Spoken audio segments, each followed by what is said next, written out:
ನಮಸ್ಕಾರ ಎಲ್ರಿಗೂ. Welcome to Shweta's creations and vlog. ಎಲ್ಲರೂ ಹೇಗಿದ್ದೀರಾ? ಚೆನ್ನಾಗಿದ್ದೀರಾ ಅಂತ ಭಾವಿಸ್ತಾ ಇದ್ದೀನಿ. ನಾನು ಕೂಡ ಚೆನ್ನಾಗಿದ್ದೀನಿ ಅಂತ ಹೇಳೋದಕ್ಕೆ ಇಷ್ಟಪಡ್ತೀನಿ. ಇದು ನನ್ನ ಈ ವರ್ಷದ ಮೊದಲೇ ವಿಡಿಯೋ. ಎಲ್ರಿಗೂ ಹೊಸ ವರ್ಷದ ಹಾರ್ದಿಕ ಶುಭಾಶಯಗಳು. ಮತ್ತು ಯಾರೆಲ್ಲ ಇನ್ನೂ ನನ್ನ ಚಾನಲ್ನ ನೋಡಿಲ್ಲ, ದಯವಿಟ್ಟು ನನ್ನ ಚಾನಲ್ಗೆ ಸಬ್ಸ್ಕ್ರೈಬ್ ಆಗಿ, ಹಾಗೆ ಲೈಕ್, ಶೇರ್ ಆ್ಯಂಡ್ ಕಮೆಂಟ್ ಮಾಡಿ, ಹಾಗೆ ನಿಮ್ಮ ಫ್ಯಾಮಿಲಿ ಆ್ಯಂಡ್ ಫ್ರೆಂಡ್ಸ್ಗೂ ಕೂಡ ಶೇರ್ ಮಾಡಿ. ಇವತ್ತು ನಾನು ಟೇಸ್ಟಿಯಾಗಿರೋ ಪನ್ನೀರ್ ರೆಸಿಪಿನ ನಾನು ನಿಮ್ಮ ಜೊತೆ ಶೇರ್ ಮಾಡ್ತಾಯಿದ್ದೀನಿ. ಬನ್ನಿ, ಈ ಪನ್ನೀರ್ ರೆಸಿಪಿಗೆ ಏನೇನೆಲ್ಲ ಇಂಗ್ರೀಡಿಯೆಂಟ್ ಬೇಕು ಅನ್ನೋದನ್ನ ಹಾಗೆ ನೋಡ್ಕೊಂಬರೋಣ. ಮತ್ತು ನೀವು ಕೂಡ ಮನೆಯಲ್ಲಿ ಟ್ರೈ ಮಾಡಿ ರೆಸಿಪಿ ಹೇಗಿತ್ತು ಅನ್ನೋದು ಕೂಡ ಕಮೆಂಟ್ ಸೆಕ್ಷನಲ್ಲಿ ತಿಳಿಸಿ.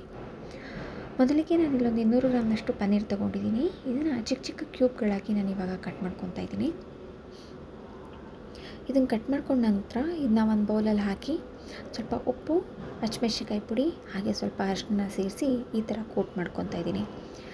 ಈ ಥರ ಕೋಟ್ ಮಾಡ್ಕೊಳ್ಳೋದ್ರಿಂದ ಉಪ್ಪು ಖಾರ ಎಲ್ಲ ಚೆನ್ನಾಗಿ ಅಬ್ಸರ್ವ್ ಆಗುತ್ತೆ, ಟೇಸ್ಟ್ ಕೂಡ ತುಂಬಾ ಚೆನ್ನಾಗಿರುತ್ತೆ. ಇದಾದಮೇಲೆ ಅರ್ಧ ಗಂಟೆ ನಾನು ಪಕ್ಕಕ್ಕಿಟ್ಟು ಮಸಾಲೆಗೆ ಏನು ಬೇಕು ಅಂತ ನೋಡೋಣ. ಒಂದೆರಡು ಟೊಮೆಟೊ ತೊಗೊಂಡಿದ್ದೀನಿ, ಮತ್ತು ಈರುಳ್ಳಿ, ಹಾಗೆ ಗೋಡಂಬಿ, ಹಾಗೆ ಬಾದಾಮಿನ ನಾನು ತೊಗೊಂಡಿದ್ದೀನಿ. ಗೋಡಂಬಿ ಮತ್ತು ಬಾದಾಮಿನ ಬಳಸೋದ್ರಿಂದ ಟೇಸ್ಟ್ ತುಂಬಾ ಚೆನ್ನಾಗಿರುತ್ತೆ. ಒಂದು ಬೇ ಲೀಫ್ನ ನಾನು ಕಾದಿರೋ ಎಣ್ಣೆನಲ್ಲಿ ಹಾಕಿ ಸ್ವಲ್ಪ ಈರುಳ್ಳಿನ ಹಾಕ್ತಾಯಿದ್ದೀನಿ. ಅದು ಹಸಿ ವಾಸನೆ ಹೋಗೋವರೆಗೂ ಅದನ್ನ ಚೆನ್ನಾಗಿ ಫ್ರೈ ಮಾಡ್ಕೊತಾ ಇದ್ದೀನಿ. ಅದು ಸ್ವಲ್ಪ ಕಲರ್ ಚೇಂಜ್ ಆಗಿ ಬ್ರೌನ್ ಕಲರಿಗೆ ಬರುತ್ತೆ. ಅದಾದ ನಂತರ ನಾನು ಟೊಮ್ಯಾಟೊನ ಆ್ಯಡ್ ಮಾಡ್ಕೊತಾ ಇದ್ದೀನಿ. ಟೊಮ್ಯಾಟೊ ಸ್ವಲ್ಪ ಸಾಫ್ಟ್ ಆದಮೇಲೆ ಸ್ವಲ್ಪ ಗೋಡಂಬಿ ಮತ್ತು ಬಾದಾಮಿ ಇತ್ತಲ್ಲ, ಅದನ್ನು ಕೂಡ ನಾನು ಇವಾಗ ಹಾಕ್ಕೊತಾ ಇದ್ದೀನಿ. ಸೊ ಇದೆಲ್ಲ ಕೂಡ ಆಯಿಲಲ್ಲಿ ಚೆನ್ನಾಗಿ ಫ್ರೈ ಆಗ್ತಾಯಿದೆ. ಅದಾದ ನಂತರ ನಾನು ಮಸಾಲ ಪುಡಿನ ನಾನು ಆ್ಯಡ್ ಮಾಡ್ಕೊತಾ ಇದ್ದೀನಿ.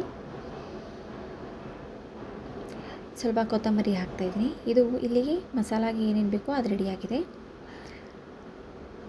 ಮತ್ತು ಒಂದು ಬಾಣಲೆಯಲ್ಲಿ 1-2 ಸ್ಪೂನ್ ತುಪ್ಪನ ಹಾಕ್ಬಿಟ್ಟು ನಾನು ಈ ಥರ ಆ ನೆಂದೆ ಕೋಟಿಂಗ್ ಆಗಿರೋ ಪನ್ನೀರನ್ನ ನಾನು ಈ ಥರ ಚೆನ್ನಾಗಿ ಅದರಲ್ಲಿ ಫ್ರೈ ಮಾಡ್ಕೊತಾ ಇದ್ದೀನಿ.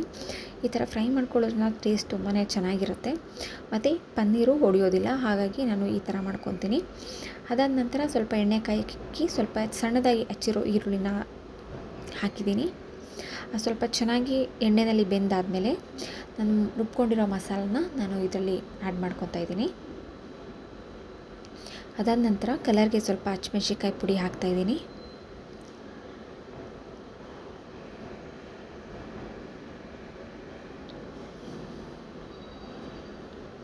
ನಿಮಗೆ ಇಷ್ಟ ಇತ್ತು ಸ್ವಲ್ಪ ಗರಂ ಮಸಾಲ ಆ್ಯಡ್ ಮಾಡ್ಕೊತಾ ಇದ್ದೀನಿ. ನಿಮ್ಗೆ ಇಷ್ಟ ಇತ್ತು ಅಂತಂದರೆ ನೀವು ಬಟಾಣಿ ಕೂಡ ಆ್ಯಡ್ ಮಾಡ್ಕೋಬೋದು, ಅದು ಆಪ್ಷನಲ್. ಬಟಾಣಿ ಹಾಕಿದ್ರೂ ಕೂಡ ತುಂಬಾ ಚೆನ್ನಾಗಿರುತ್ತೆ ಟೇಸ್ಟು. ಮತ್ತು ನನಗೆ ಎಷ್ಟು ಕನ್ಸಿಸ್ಟೆನ್ಸಿ ಬೇಕೋ ಅದಕ್ಕೆ ಸ್ವಲ್ಪ ನೀರನ್ನ ಆ್ಯಡ್ ಮಾಡ್ಕೊತಾ ಇದ್ದೀನಿ. ಅದಾದಮೇಲೆ ನಾನು ಫ್ರೈ ಮಾಡಿ ಇಟ್ಕೊಂಡಿರೋ ಪನ್ನೀರ್ ಎಲ್ಲನೂ ಕೂಡ ಸೇರಿಸಿ ಇದನ್ನ ಚೆನ್ನಾಗಿ ಮಿಕ್ಸ್ ಮಾಡ್ಕೊತಾ ಇದ್ದೀನಿ.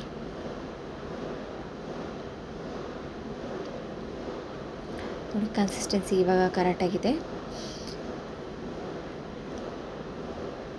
ಈಗ ನನಗೆ ಟೇಸ್ಟಿಗೆ ಎಷ್ಟು ಬೇಕು ಅಷ್ಟು ನಾನು ಉಪ್ಪನ್ನು ಆ್ಯಡ್ ಮಾಡ್ತಾಯಿದ್ದೀನಿ. ನೀವು ಕೋಟ್ ಮಾಡುವಾಗ ಉಪ್ಪನ್ನು ಹಾಕಿದರೆ ನೀವು ಎಷ್ಟು ಹಾಕಿದ್ದೀರಾ ಅನ್ನೋದನ್ನ ನೋಡಿಕೊಂಡು ಅದಕ್ಕೆ ಸರಿಯಾದ ಪ್ರಮಾಣದಲ್ಲಿ ನೀವು ಉಪ್ಪನ್ನ ಹಾಕೋಬೇಕಾಗತ್ತೆ. ಮತ್ತು ಈಗ ಸ್ವಲ್ಪ ಗಾರ್ನಿಷ್ಗೆ ನಾನು ಕೊರಿಯಂಡರ್ ಲೀವ್ಸ್ನ ಹಾಕ್ತಾಯಿದ್ದೀನಿ. ಸೊ ಇಲ್ಲಿಗೆ ಒಂದು ಟೇಸ್ಟಿಯಾಗಿರೋ ಪನ್ನೀರ್ ಕರಿ ರೆಡಿ ಆಯಿತು. ನೀವು ಒಂದ್ಸರಿ ಮಾಡಿ ಹೇಗಿತ್ತು ಅನ್ನೋದನ್ನ ಕೂಡ ಕಮೆಂಟ್ ಸೆಕ್ಷನಲ್ಲಿ ತಿಳಿಸಿ.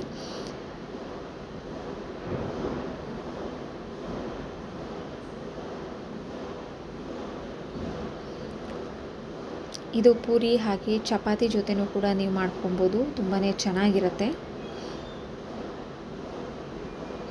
ನಾನು ಇವತ್ತು ಪನ್ನೀರ್ ಜೊತೆ ನಾನಿವಾಗ ಚಪಾತಿನ ರೆಡಿ ಮಾಡಿದ್ದೀನಿ.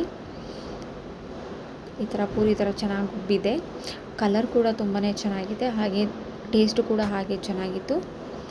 ಯಾರ್ಯಾರಿಗೆಲ್ಲ ಈ ರೆಸಿಪಿ ಇಷ್ಟ ಆಯಿತು ದಯವಿಟ್ಟು ಲೈಕ್ ಮಾಡಿ, ಶೇರ್ ಮಾಡಿ, ಹಾಗೆ ಕಮೆಂಟ್ ಮಾಡಿ ಹೇಗಿತ್ತು ಅಂತಲೂ ಕೂಡ ತಿಳಿಸಿ. Thank you.